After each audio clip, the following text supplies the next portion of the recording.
Ladies and gentlemen, good day and welcome to the Kalpataru Projects International's Q2FY26 earnings conference call hosted by DAM Capital Advisors.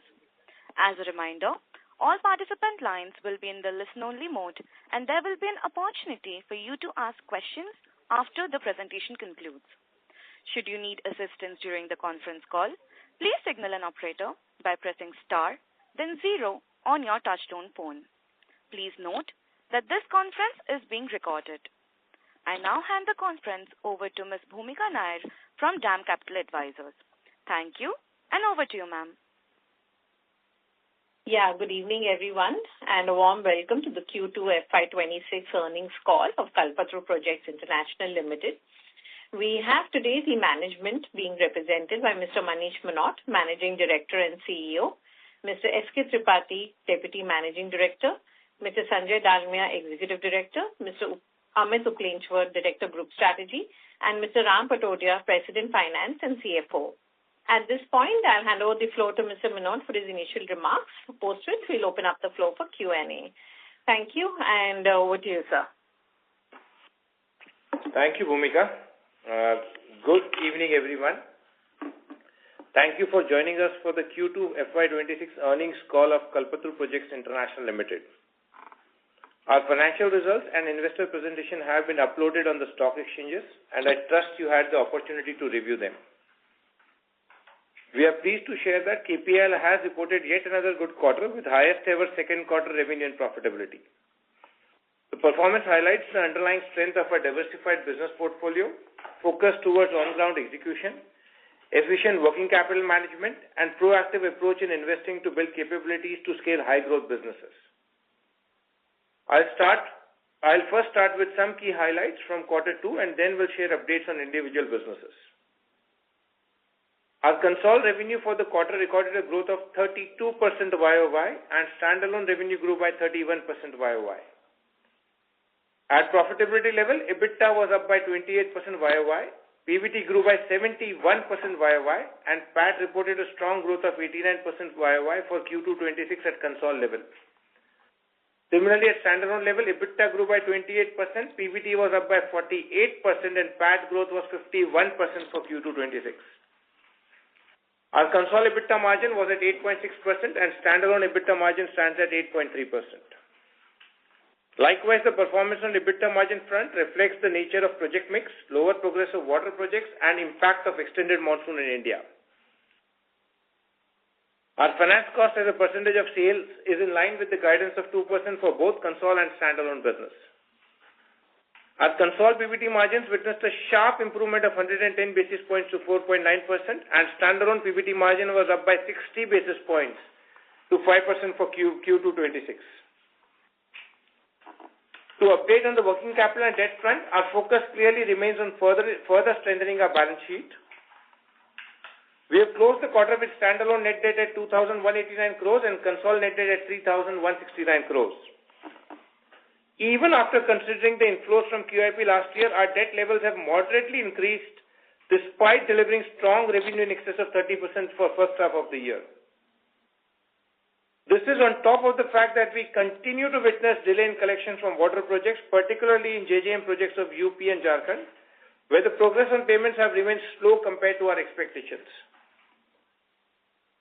Furthermore, we have incurred capex of around 340 crores in first half of the year, mainly to support execution of large-scale orders in the B&F business. In last 4.5 years, we have incurred capex closer to rupees 2,400 crores to improve our project delivery and competitiveness in high-growth T&D and B&F businesses. Our net working capital days have further improved, both on year-on-year basis and quarter-on-quarter basis. Our consolidated net working capital stands at 90 days and standalone net working capital has improved to 102 days. Now on the order book position, our consolidated order book remains strong at 64,642 crores as of 30th September 2025.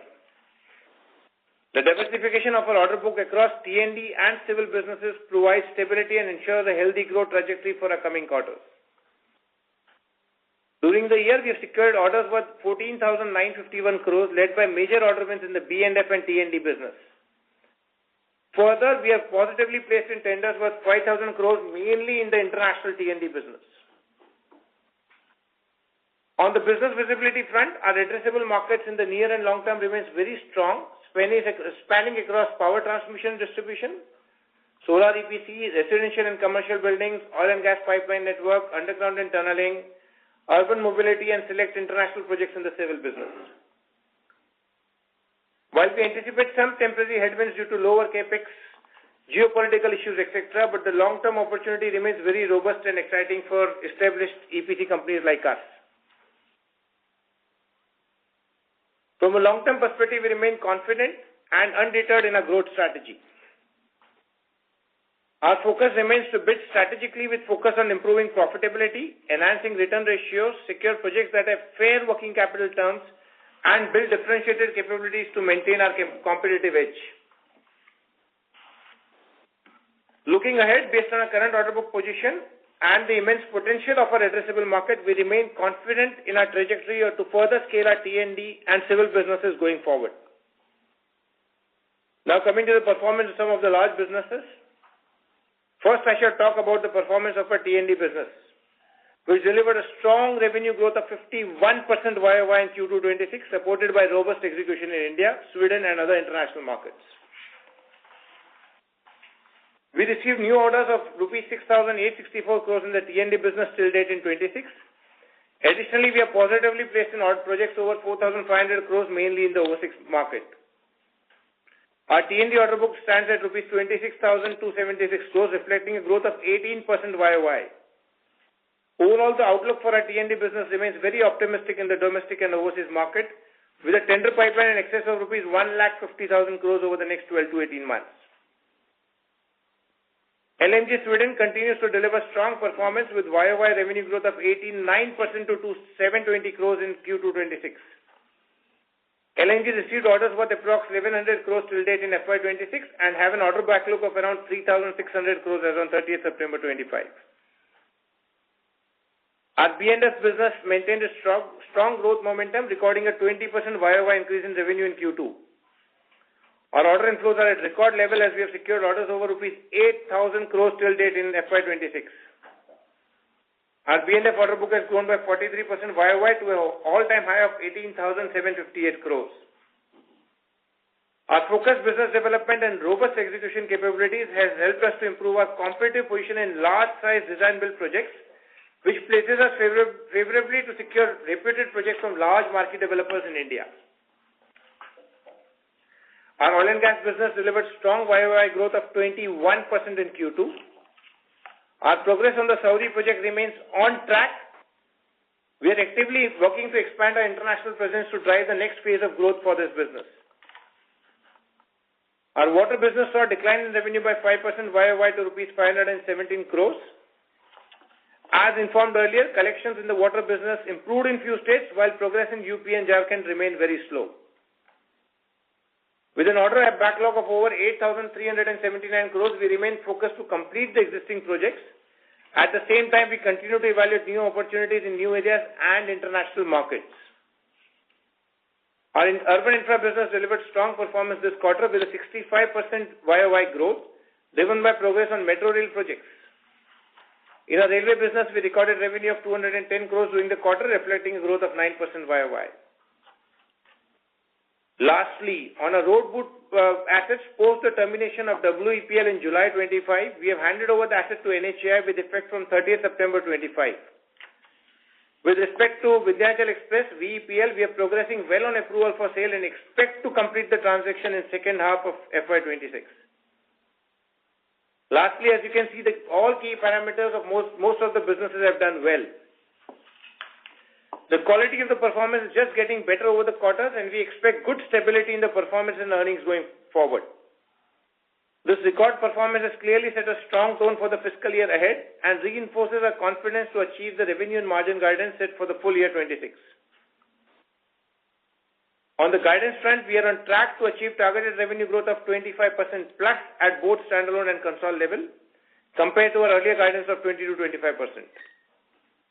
On the standalone and Concall PBT margin, we reaffirm our guidance of FY26 of improving PBT by a minimum of 50 basis points. Further, we are positive to achieve a targeted order inflow of 25,000 crores plus for full year 26. In conclusion, we are excited about the opportunities ahead and we remain committed to drive profitable growth and creating long-term value for our stakeholders. Thank you for your continued support. Now I request the moderator to open the floor for Q&A. Thank you very much. We will now begin the question and answer session. Anyone who wishes to ask a question may press star and 1 on their touchtone telephone. If you wish to remove yourself from the question queue, you may press star and 2. Participants are requested to use handsets while asking a question. Ladies and gentlemen, we will wait for a moment while the question queue assembles. The first question comes from the line of Ravi Swaminathan from Avendus Spark. Please go ahead. Hi, sir. Congrats on a good set of numbers. My first question is with respect to the tender pipeline for the power T&D space. So essentially, last call you had mentioned that it was around 1.2 lakh crores and now it is 1.5 lakh crores. So there has been quite a bump up in the tender pipeline over quarter to quarter.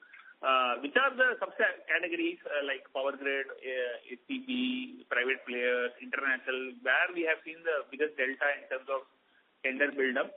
And because of the significant growth, are we seeing an improvement, further improvement in margin profile of power T&D orders, margin and working capital of power T&D orders? Good evening, Ravi. Ravi, we are seeing traction across both domestic and international front. On the domestic front, whether it is the new HVDC lines which are further expected to come in for tenders, the southern part of the grid, the southern India grid which is further getting strengthened, all are expected in between November to February. So on the domestic front, whatever we had planned looks visible. What has changed in the last 2 quarters, we are seeing a lot of traction in some of the Latin markets like Guyana and the neighboring countries around there, and also in Middle East. We've seen a lot of tenders come in Middle East in the last 2-3 months, whether it is in Abu Dhabi, Kuwait, some of the interconnection lines. So personally, if you ask me what has changed is international order book visibility has improved significantly in the last 2-3 months, whether it is Middle East, Africa or Latin.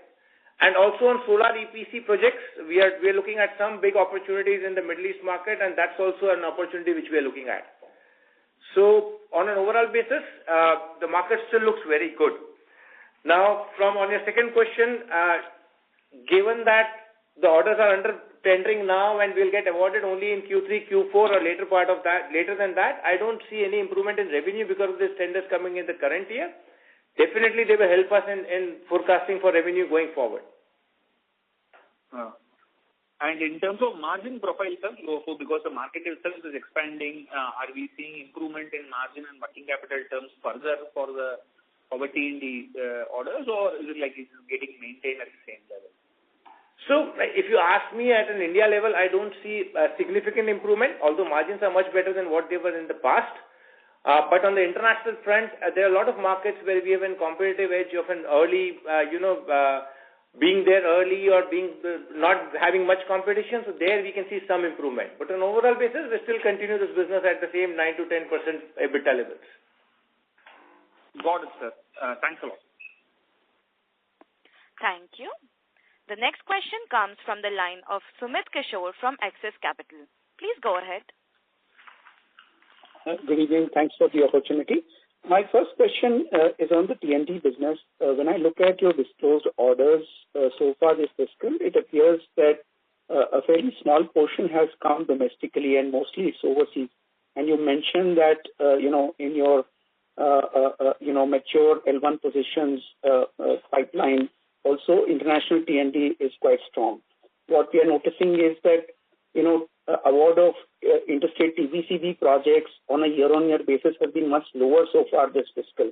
So just want to understand that, in this backdrop, is it possible that second half also would largely be dominated by international in T&D?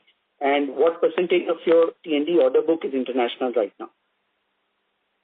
So Ravi, just so that we have clarity on the domestic front also, we've got orders in excess of 2,500 crores plus in the first 6 months, which is around 30% higher than what it was in the previous year. We are L1 also in a few projects. On the international front, obviously including Linjemontage, we've got orders in excess of 4,000 crores in the first 6 months, in Q2.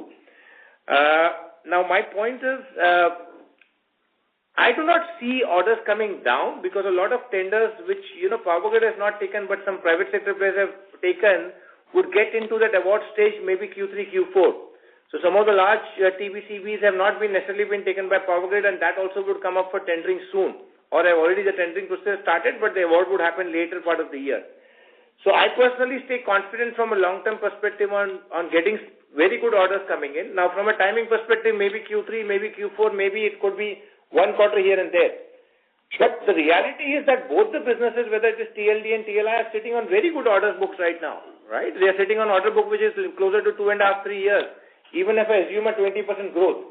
So I'm not desperate in that sense to go and take an order just for the sake of getting an order book, because they have good visibility, the opportunity is good, and there are limited players of the size and scale who can deliver this kind of projects. So I am very optimistic about it. I believe the next 6, 12, 18, 24 months there will be good orders, both domestic and international. 1 quarter here and there could happen depending upon when the tenders happen. Okay. And so second question is in relation to water, while revenues are down about 5% in the quarter, how has been the movement on receivable dues for water over the past 6 months? So, over the past 6 months in the business, we have invested additionally closer to 700 crores, basically focused on execution of a lot of projects which were at 70-80% completion, which we want to complete at much sooner than later. We have seen good traction coming in from a few states. We have seen good traction coming in from MP. We have seen good traction from Punjab. We have seen good traction from Bihar. We're not seeing as much good traction coming from UP and Jharkhand when it comes to receivables. We've had meetings at various levels and we believe this should change soon. But in the first 6 months, we have invested closer to 700 crores in that business. Additionally, 700 crores. Okay, so basically the working capital improvement that we are seeing slightly is not being helped by water. Water is just still being a drag there. Extra water, your working capital will be much better. 100% agree. Okay. Just one last final clarification for WEPL. When is your dues going to come to you after the transfer to NHAI? So,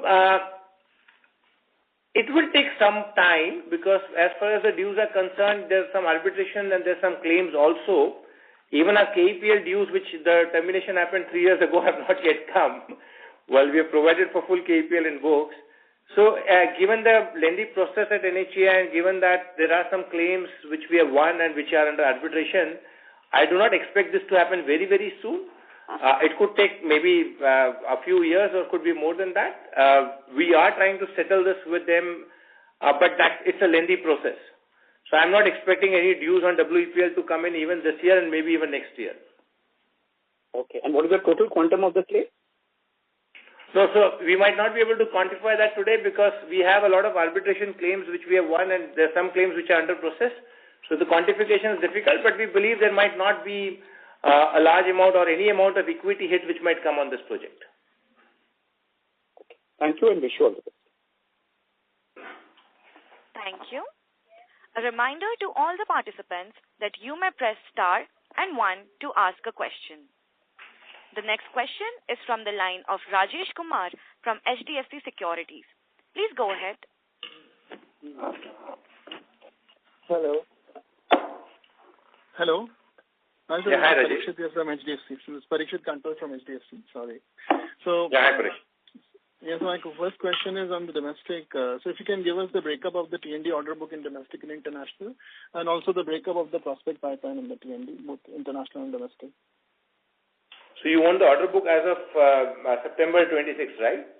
So if you look at the TLD order book as of September 26 is closer to 10,000 crores excluding L1. If you look at the international order book, that's approximately 16,000 crores as of 30th September 26. 25, my mistake, yeah.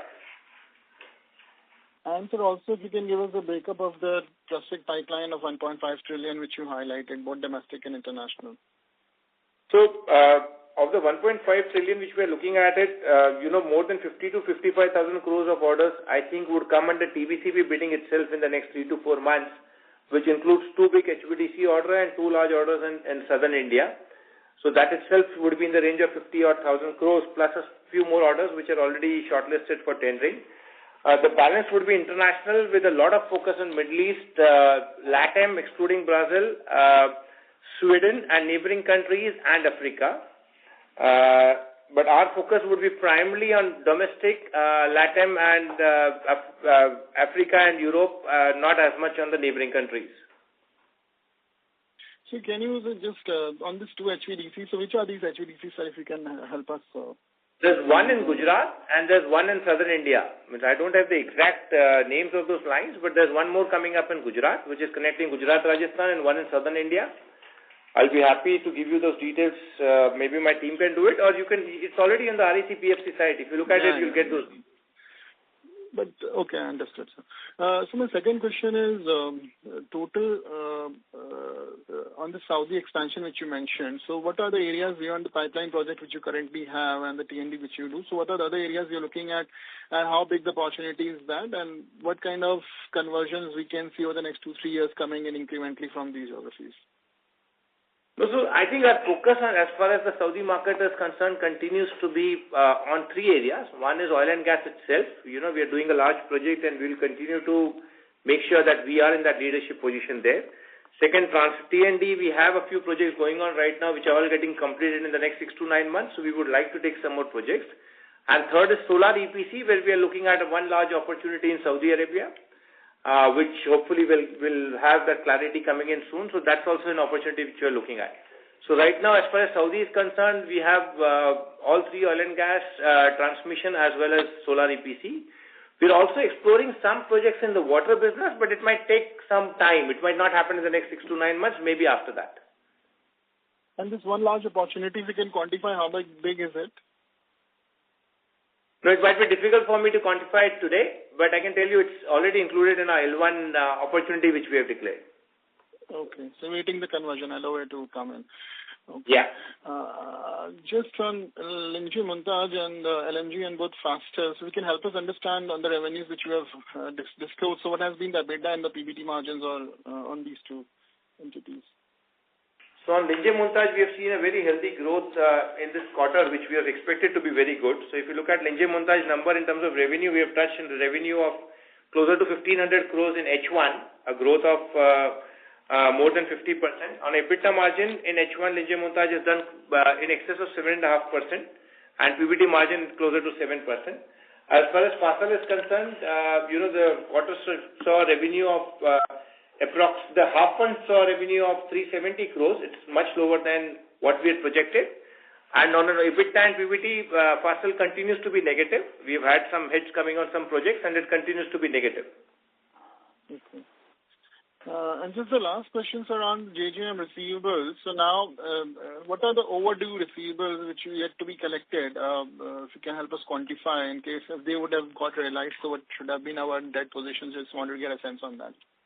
Sure, I'll ask SKT to respond. Yeah, so hi Parikshit, there is SKT. Yeah, so water receivables from the last quarter, they have gone up by about 125 crore. As the end of the quarter one, we were roughly at about 1427, and today we stand to almost 1551 CR.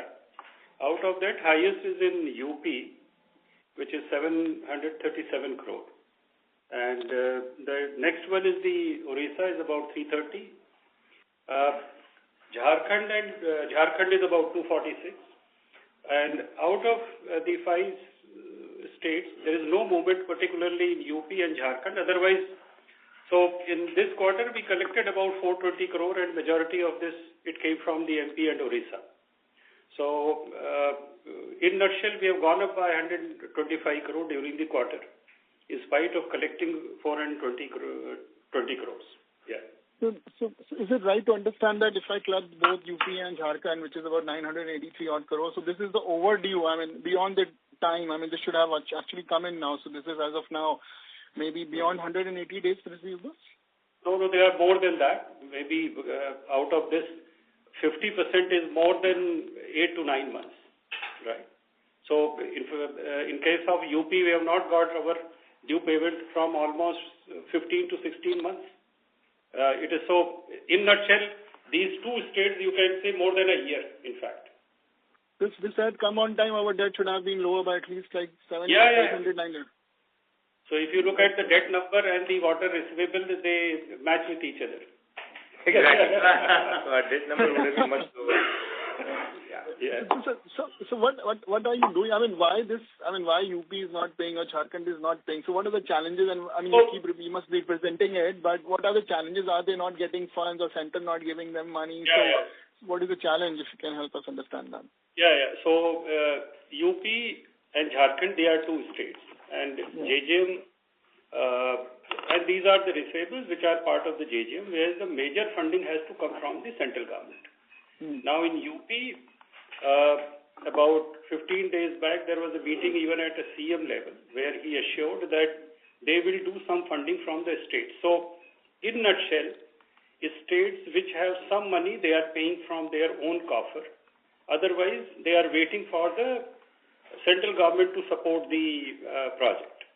Now, central government, maybe at this point of time, they have different priorities. Also, in the GJM at a nation level, there is a cost overrun, which at the cabinet and the PMO is yet to approve. Now, because of this non-approval process, from the central government, the money is not flowing to the states, and then the bills are kept pending. This is the real situation. Now, representation as the industry through the SOCHM, there is a representation to the ministry. At a CM level, there was a discussion. From FICCI, there is a representation. So UP, about 15 days back when we met CM, he assured that after Deepavali, the state government will fund about 3,000 crore. Their outstanding in UP alone is about 18,000 crore.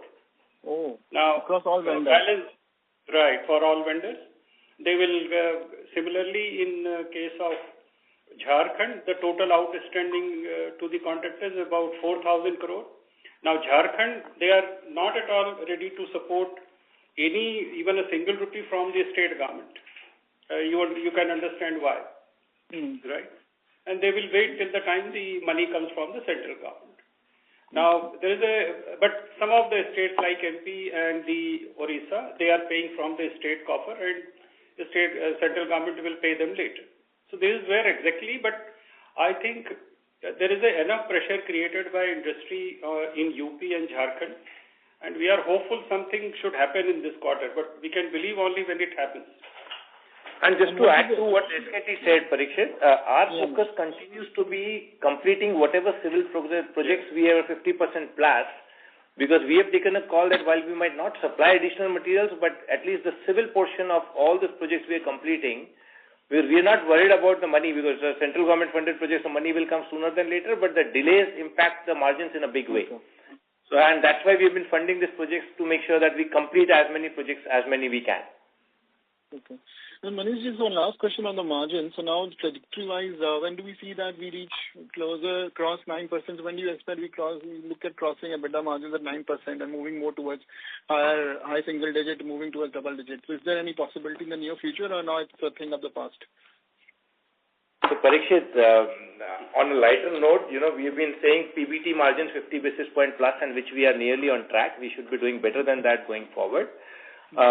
If you look at it on a totality basis, we have also in the current quarter provided for around 30 crores of warranty guarantee provision. And if you give impact of that, we are already at those levels where you want to be. So let me not go ahead and commit anything at a EBITDA level, but on PBT level, I believe that margins should only go up from here. I don't see any reason why it should come down on an annualized basis in any form. And we are on track to achieve that 50 basis points plus improvement in the current year also. Sure. Well, thank you. Those are my questions. I'll join the queue. Thank you. Thank you. A reminder to all the participants that you may press star and 1 to ask a question. The next question comes from the line of Amit Anwani from PL Capital.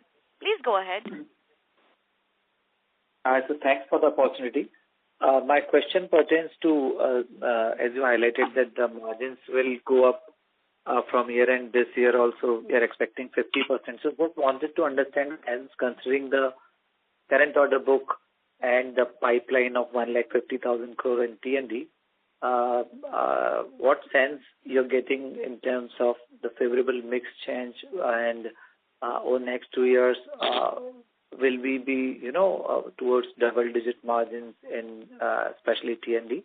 And in the overall improvement, is it only T&D where we are seeing improvement since we are, or the other segments also, since we are facing headwinds in water, railway? So just a sense what will be driving this basis your understanding on the current pipeline also. Sure. So Amit, first, so that we have clarity, we have targeted for minimum 50 basis points improvement in PBT for the current year as a whole. I'm not saying further 50 from here. It's from what we started is what we have targeted for the year. As far as the business EBITDA is concerned, our B&F and T&D business both in totality are at a closer to double-digit level.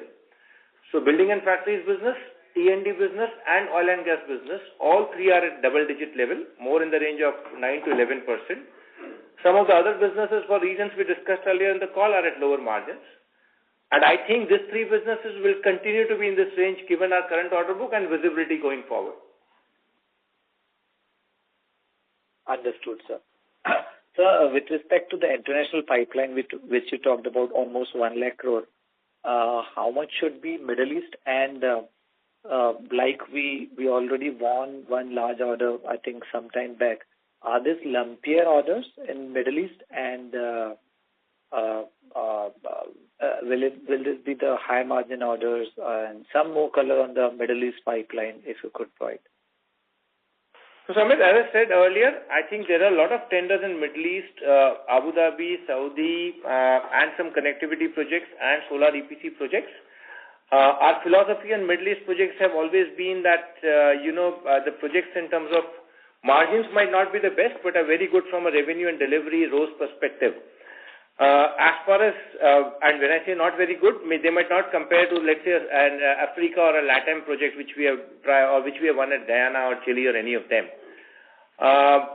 So in totality, I think if you look at the international order book also, we are focused on that double-digit margin, and we're targeting that. And Middle East in totality might be slightly lower than double-digit, but reasonably good ROS numbers because the projects get done very quickly. Understood, sir. Sir, lastly on the railway business, and you have been highlighting in the past also that we'll be focusing for few international railway orders and also the value-added metro orders in domestic market. Some color, if you could throw, are we progressing there? Anything in pipeline in terms of domestic international market which can really change the things in railways? So while we continue to explore a lot of opportunities in railway, we've not had any significant developments to say that something is visible in the near future. We have submitted PQs in a few countries. We got qualified also, but from a 6 to 9 month perspective, I would say nothing is visible as of now on the railways international front. Sure, sir. Thank you and all the best. Thanks for answering my question. Thank you. A reminder to all the participants that you may press star and 1 to ask a question. The next question comes from the line of Vaibhav Shah from JM Financial. Please go ahead. Yeah, thanks for the opportunity. So firstly on the international subsidiaries, so how do you see the growth in faster in the next couple of years? On the Fasttel front, I'm not very bullish in terms of growth. We've had some challenges at Fasttel in delivery as well as some delays and some client issues and all of that. So as far as Fasttel is concerned, we're not running for growth in any form. We focus more on stabilizing that business and coming back to profitable numbers instead of losing money. So if you ask me from a KPL perspective, next couple of years, Fasttel will degrow and not look at growth in any form. Any LMG? LMG, we continue to stay bullish. In the current year itself, we are looking at a growth which is more in the range of 30 to 40% and improved margins. That business, given the visibility on order book, I think a double 20-25% growth from a 2 to 3 year perspective should be very easy. So in terms of margins, what could be the stable margins for the LMG business, say in next 2 to 3 years, given the strong growth? So I think at a PBT level, that business looks like easily we should be doing anywhere between 6.5% to 7.5% and in the Linje Montage at a PBT level. Okay. So secondly, what would be our order inflow guidance on a console and standalone basis for FY26?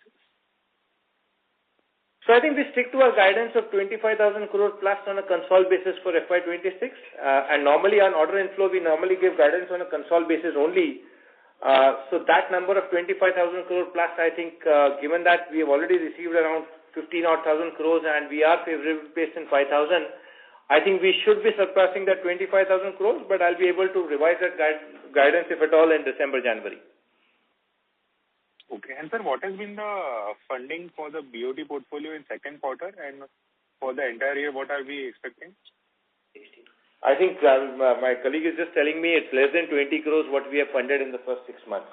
It's hardly any funding which is required, and now that we're pretty confident that we're working hard to get the approval in November, December, we should be positive as far as road assets are concerned, because we're pretty confident before March 26, our VEPL transaction should be done. Oh, thank you, sir. Those are my questions.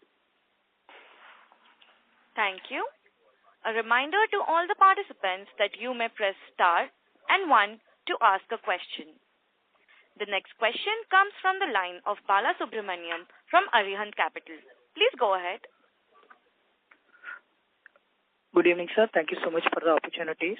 So, for Sri Shubham Logistics, the plan is to... I'm so sorry to interrupt you, Mr. Bala Subramaniam, but can you please speak through a handset? Hello, I'm audible? Yes, you're audible, but... Yeah, please go ahead.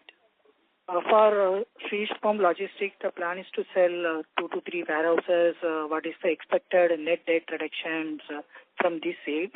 And what is the carrying value of these assets on the books? So, I think if I look at it from a debt perspective, on Sri Shubham Logistics, the external debt is now reduced to a number of closer to 90 crores. Our target is to reduce this by at least further 50%, get it to levels of 40 to 50 crores by the year end. And we're working on that direction by selling some warehouses. We will continue to focus on reducing that debt as we go forward, and hopefully by the end of next year, our external debt should be closer to zero. I'm not exactly aware of the gross book or gross value of assets, but I can ask you to connect to my team who can give you the exact gross book value of the fixed assets in the Sri Shubham balance sheet. Okay, sir. So for the oil and gas segments, I think we are qualified with Aramco and ADNOC. And could you please quantify the size of the quantified pit pipeline and the typical margin profile we are looking at in those oil and gas segment? I'll just ask my colleague Amit to respond to this question. Yeah, so Bala, we've got several projects where we are now qualified between Saudi and ADNOC and some of the other geographies in the Middle East. Some of these tenders which were planned for middle of this year are getting pushed towards Q4 or probably Q1 of next year because of volatility in prices of Brent and the crude prices. So let's see where that goes, but the qualifications are in place. Tenders are expected either by Q4 or first half of next year, so we'll be able to give a better view then. But from a pipeline perspective, there doesn't seem to be any issue with number of projects that are planned in the next 2 to 3 years in the Middle East. Got it, sir. Thank you. Thank you. The next question comes from the line of Bharat Seth from Quest Investment Advisors Private Limited. Please go ahead. Hi, congratulations Manish ji and the team for good number. Hello. Thank you, Bharat bhai. We have already got clarification on all business vertical except building and factory. How do we see the way in real estate also, again, reviving as well as a lot of commercial and data center things are coming. And what I understand, real estate also requires a lot of capex. So how do we think about it from 2-3 year perspective? So Bharat bhai, first of all, we continue to stay very bullish on this business on all aspects, right? One is our capability and competency to deliver on large projects. Now we have 2 or 3 projects which are like 10 million square feet and above, design built. Second, our ability to work with large marquee clients in the country, right? There are 5 or 6 clients who constitute more than 75 to 80% of our order book.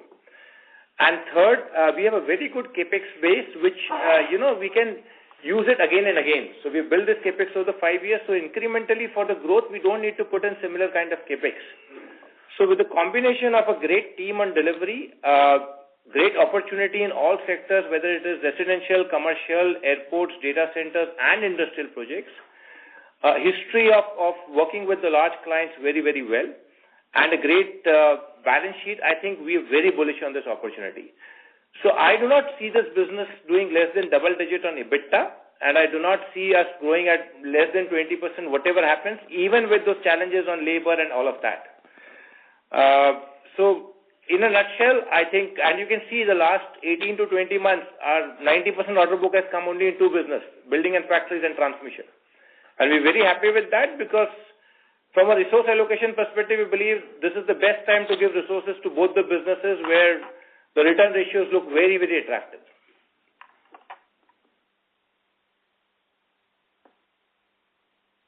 Mr. Bharat, you're not audible.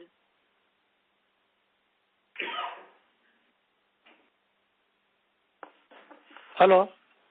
Yeah, sorry, we missed you, Bharat bhai. I think, hope you heard the response. Yeah, now, hello? Am I audible? Yeah. Yes, now. Yes. Sir, on one bookkeeping question, in this quarter, our other expenses has shoot up almost double YOY as well as QOQ also it has gone up. So is there any one-off there in that other expenses? I'll ask CFO Ram to respond to this question, Bharat bhai. Good evening, Bharat bhai. Good evening.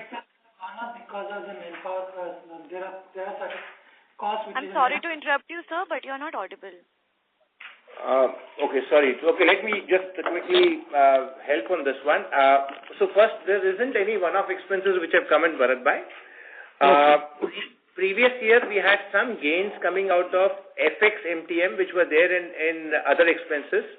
And that impact, this year there's no gain. That impact is closer to 90 odd crores, which was more on, otherwise there's no one expense. Second, there's rent expenses which has gone up primarily on the Saudi project, which comes in other expenses. And that's a big, big impact. Otherwise, there's no one-off. Okay. Thank you. And all the best, sir. Thank you. A reminder to all the participants that you may press star and 1 to ask a question. The next question comes from the line of Abhijit Singh from Systematics. Please go ahead. Yeah, thank you for the opportunity. Sir, I wanted to straight on the order book of Middle East between oil and gas, renewable and other segments. So right now in Middle East, Abhijit, we have only oil and gas and transmission. My oil and gas order book approximately should be in the range of $600 odd million. So let's say around 5,000 crores. And as far as my transmission order book is concerned, which includes Saudi, which includes Abu Dhabi, which includes Iran and Kuwait, it should be in the range of $150 odd million. So let's say, so total would be more in the range of 6,500 crores. I could be off by a few hundred crores, but should be more in the range of 6,500 to 7,000 crores. So we said 5,000 and 2,000. 5,000 yes, for oil. 1,500 to 2,000, yeah. 1,500 to 2,000. Right. Unexecuted order book. I'm talking of unexecuted order book. I'm sure you're looking at that only. Yes, sir. Yes, sir. And sir, what is the outlook on both of these segments in that particular geography going forward? And why the reason I ask this question is that, Middle East, especially Saudi and a few of the larger economies there, they are looking at a significant expansion in their gas evacuation capabilities and other infrastructure, right? Also, a lot of orders are coming in for T&D segment. So in that context, I'm assuming the growth should be pretty robust in that particular geography. So if you can throw some light on this aspect. So Abhijit, I think my colleague Amit did speak about this just a few minutes ago, but I'll repeat that just for the sake of clarity. While we continue to be bullish on the sector, we still are cautious because some projects have slightly got delayed given that oil prices have come down. From a long-term perspective, we believe that there's huge opportunities coming in Middle East. Even in the short term, at least in transmission and a few large projects in ADNOC, we see some opportunities coming through. So it's a mixed kind of thing, but today we have around 7,000 crore of opportunity already there, which we have to deliver over the next 2 years. We continue to be focused. We continue to be cautiously optimistic on these opportunities. Understood, sir. Thank you for all the answers. That's it. Thank you. A reminder to all the participants that you may press star and 1 to ask a question.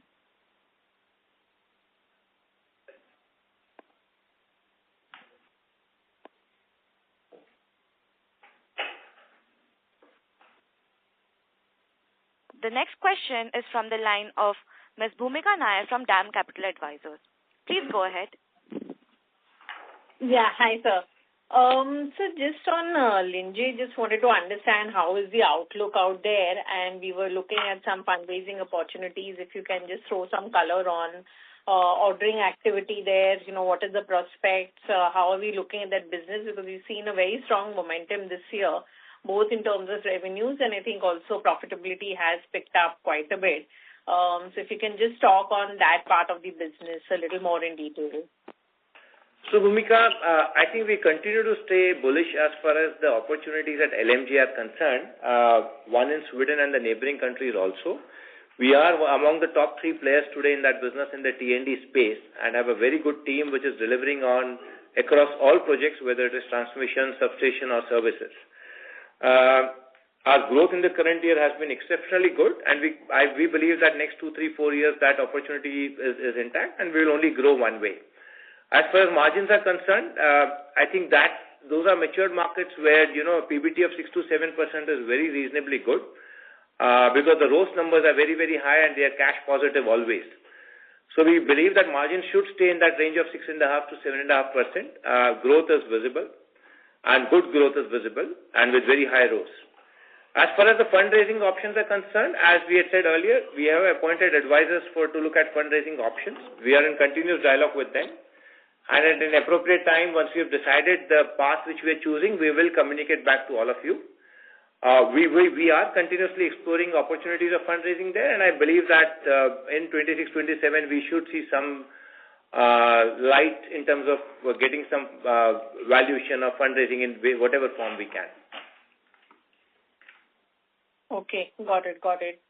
So the other thing is in terms of working capital, despite, the strong execution in the first half, we've not really seen, working capital kind of rising, and that has also been in control. Now, as we continue to see further momentum into the second half and perhaps some uptake from more of the water, railways, etc., how do you see the, working capital for the rest of the year and the year-end debt looking like? Per se? So on working capital, Bhumika, I think we continue to stay on a target of less than 100 days for standalone and less than 90 days on Concall or less than 85 days on Concall. Obviously, these numbers could look very different if we get majority of our collections coming in from water, but I don't want to be over-optimistic at this date. As SKT said earlier, as and when the money comes, it would have a direct impact on working capital. I think we will stick to our given numbers at the year end of less than 100 days and debt numbers should improve, shouldn't deteriorate from here because typically Q3, Q4 debt only improves. But given the growth, it might slightly be in a similar range, not significantly up, not significantly down. Got it. And I know this was discussed to a certain extent earlier in the call in terms of the margin profile. As we're seeing more T&D-led execution, should we see margins, further improving, maybe, obviously at the PBT level, we are looking at an improvement, but more at the operating level, can we see margins going back to that 9%, crossing a 9% level over the next 1-2 years? or you think right now the mix is quite diverse, which will not allow us to kind of cross that level? So I think the margins would definitely improve, right? And I have no two views about it because the order book which has been built over the last 2 years is much better than the order book which we had built earlier. Would it go up from here? It's definitely yes. Can it go to 9% plus levels getting into next year? It sounds feasible, but let's just come back to you at the end of the year with exact numbers. But definitely it should be going up only, and I don't see any reasons on this current order book for margins to be lower. Sure. This is helpful, sir. I'll come back in the question queue. Thanks so much. Thank you, Bhumika. Thank you. The next question comes from the line of Vaibhav Shah from JM Financial. Please go ahead. Sir, a couple of clarifications. You mentioned that last year there was a one-off in the margins, some FX gain. So what was the amount? No, I did not mention of an asset sale last year. I mentioned about FX gain, not in margin. It was in other expenses. There was some FX gain, which was closer to. Just to give you a perspective, the forex loss in H1 26 is around 29.75 crores, and forex loss in Q2 of 26 is 35.52 crores. So forex gain in HY 26 was 66.6 crores. So the delta between 66 and 26.6 is around 90 odd crores. There was a gain of 66 crores previous year in the first half. There's a loss of 26.6 crores in Q2 in the half of this year. So the delta is around 90 crores in other expenses. But just so that you're very clear, this gain and loss directly does not hit P&L. It goes through hedge reserve. So it's only in other expenses, but does not directly hit P&L in a larger perspective. Sure. And sir, were there any provisions in 2Q? Provisions in terms of what? Warranty guarantee, I've already said that we have created a provision of closer to 30 crores in Q2. In half one, our warranty guarantee is increased by 60 odd crores, right? 70 crores, sorry. Thanks. Sir, 30 crores sits in the other expense? The 30 crores is normally not in other expenses, it's in erection expenses. Okay. Thank you, sir.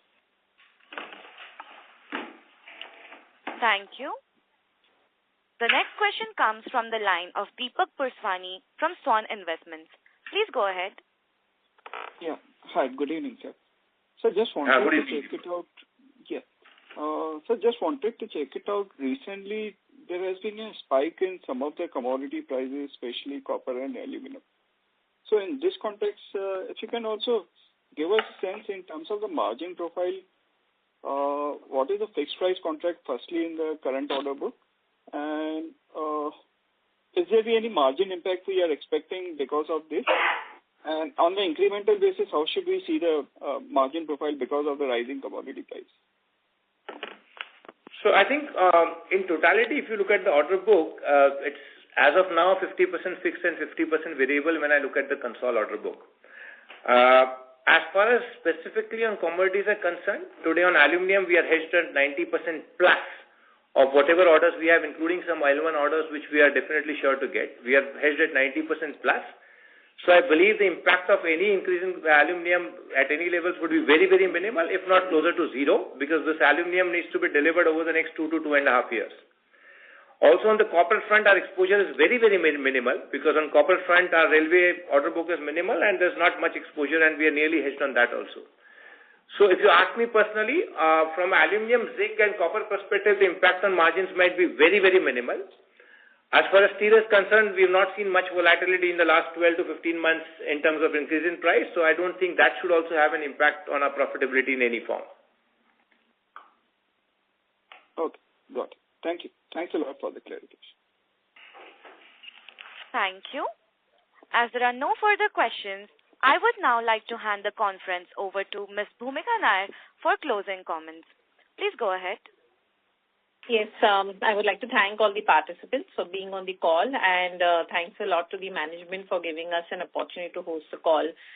Thank you very much, sir, and wish you all the very best. Thank you very much, everyone. On behalf of DAM Capital Advisors, that concludes this conference. Thank you for joining us, and you may now disconnect your lines. Thank you.